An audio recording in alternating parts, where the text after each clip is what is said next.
Hey everyone, today we are talking about something that is slightly trendy, which is gear that I regret buying. I don't have a lot of regrets, but there's a few. So I'm going to show you some of the stuff that I think you should definitely not buy and a couple things that might work for you and maybe did work for me, but now they don't. First thing I'm going to start with is the first ND that I bought. This is a K&F Concept ND. It's like a $30 Amazon ND. It's a piece of shit. It's always looked like crap. Yeah, I just don't like the color cast, the quality. It just muddies up my image. It doesn't look good. I have another really cheap ND. Well, fairly inexpensive, I should say. I shouldn't say really cheap. Fairly inexpensive ND that I use, smaller, that I paid like $40 for. This, the much better. This, it's not very good. Moral of the story with the ND is probably you do want to spend a decent amount of money. If you're buying like a 77-inch filter that's like $30 or $20, it's probably a piece of crap. There's a million videos on YouTube about this. You can make your own choices. I have a Peter McKinnon filter, but I also have like a $40 Pro Master filter, which I think is, or ND I should say, which is awesome. I guess do your homework and don't buy that one. Okay, so the bane of my existence, LED lights, because if you buy cheap ones, they're horrible. This is like the cheapest brand that you can buy at like, probably like Best Buy. I'm not sure where I got this, something like that. This is like supposed to go on the top of your camera. Sun pack, I'm sorry, but you need to steer clear of that no matter what kind of gear it is. This light just sucks. They're not bright, they look like shit.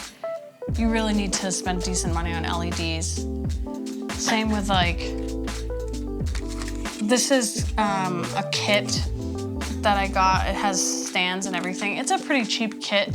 These actually, they're not terrible. It's just that they're just not bright enough. They're not big enough. They're too small and they're useless. I really don't think for something like this, for a talking head, these are not gonna cut it. You need to get something better. These are definitely better than the Sun Pack. I just wanna tell you that these are $12 a box for these 100-watt LEDs, daylight. I use these in all my videos. It's on my face right now. Okay, so this next one is actually pretty cool, but it just doesn't work out for me. This is, it's like a GE smart bulb or whatever. It's like dumb, it's like for kids. It's got this remote control, so you can change the color. So I can turn it off and on. It's got blue, it's got red, yellow, whatever. I try to use this. The color cast is really nice. It's not very bright. It's 2-directional. You need like 10 of them. It's like $15 for one bulb. It's cool, but it just doesn't do the trick. Okay, so now I'm gonna get into some like a little bit pricier items that aren't necessarily pieces of shit. They just don't necessarily work for what I'm doing. First, we have the lovely GoPro. I believe this is the Hero 7. It just sucks. GoPro sucks. It has its uses. If I want to do behind the scenes, and I don't mind my behind the scenes not looking very good, like, you know, if I'm using my camera and I'm shooting video and then I want behind the scenes of me not to look as good, just so it looks like behind the scenes, this works. I bring it here and there. I've honestly probably used this like half a dozen times ever. And of those times, I usually end up coming back and saying, I can't use the footage, it's no good for anything. I don't know. I wouldn't buy it again. I wouldn't say that I have zero use for it. I would keep it in my kit, or at least on the shelf if I thought I needed it. I probably would not buy another GoPro.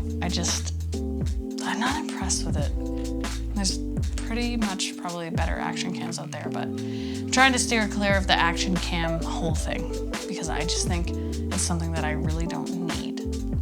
This is the older 24-105 EF lens. This is an f4 lens. I got this in a kit with my first full frame 60, so it's not like I went out and got this and then I was like, it's just that when I got my first full frame and I was like, oh my God, I finally have an L lens, I was super excited. I felt like I was in a club. Turns out I wasn't a club, but this is a really shitty lens. It's not sharp at all. It's old, right? I mean, and it's in really great shape, and I got a super good deal on it.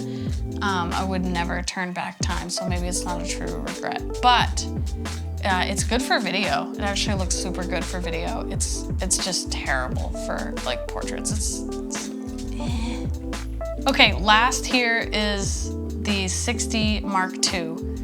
There's people on the internet that think this camera sucks. I'm not gonna be one of those people. What I have to say is that I bought a 60 Mark I and then I realized I need a second body, a full frame. I had a crop.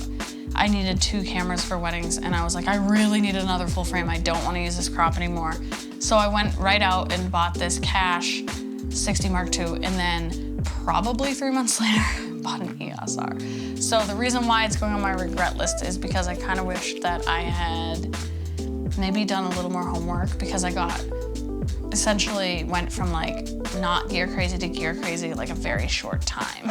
So I ended up with this body, which is beautiful. I still use it, but now I need to sell it. And it's just like decreasing like a freaking avalanche. So it's kind of like, it's not worth crap at this point, especially with the EOS R being like a couple $100 more than this cost when it was brand new. It's still brand new. So if I have 2 things to say about regrettable gear, don't buy shit. If it's cheap and it looks like shit, it's definitely shit. I said shit a lot in this video. Especially when it comes to lights and LEDs. If you don't get decent LEDs, it's probably the #1 thing that you can't get by with like the cheapest, crappiest of gear is LEDs. You just can't do it. And I don't know, plan ahead and think about what you want to do before you just start buying all this stuff that you're not going to be able to unload or that you're just not going to use. Make informed purchases. Goodbye.